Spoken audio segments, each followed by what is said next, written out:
ذنبه ينقتل، لا من السياسيين احنا ولا من الحكومه احنا ولا من الحراميه احنا. ابن 12 سنه عمره ليش ينقتل؟ الله اكبر.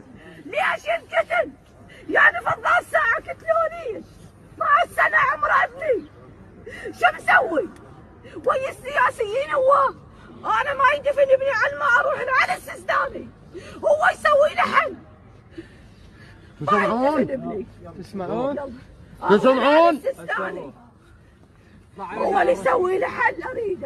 اريد حق ابني يطلع. ليش انقتل ابني؟ شنو ذنبه؟ شو مسوي؟ هو يتيم. احنا حتى بيت ملك ما نتملك بالعراق. بيت ملك والله ما نتملك. صغيرون ابني ليش ينقتل؟ ما ندري شد اللي اريد على السيستان. ما يدفن.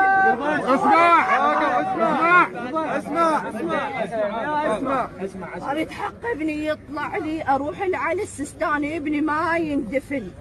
ما يندفن. هو اللي يسوي له حل. هو اللي يسوي له حل. هو يطلع حق ابني. حق ابني اريد انه يطلع. ابني صغيرون.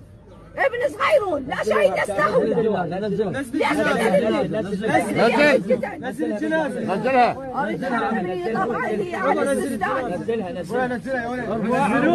ارفعها. نزل ما تقبل. عمره 12 سنه ليش ينقتل؟ شو مسوي؟ شو مسوي؟ يما ابني شو مسوي؟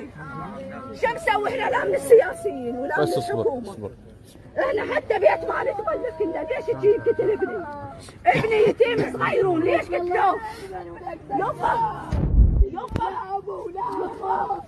يما ولادي يما ولادي يما ولادي يما ولادي ولك يا ولك يما عيالي يما ابني ولك بضابك تدري علي.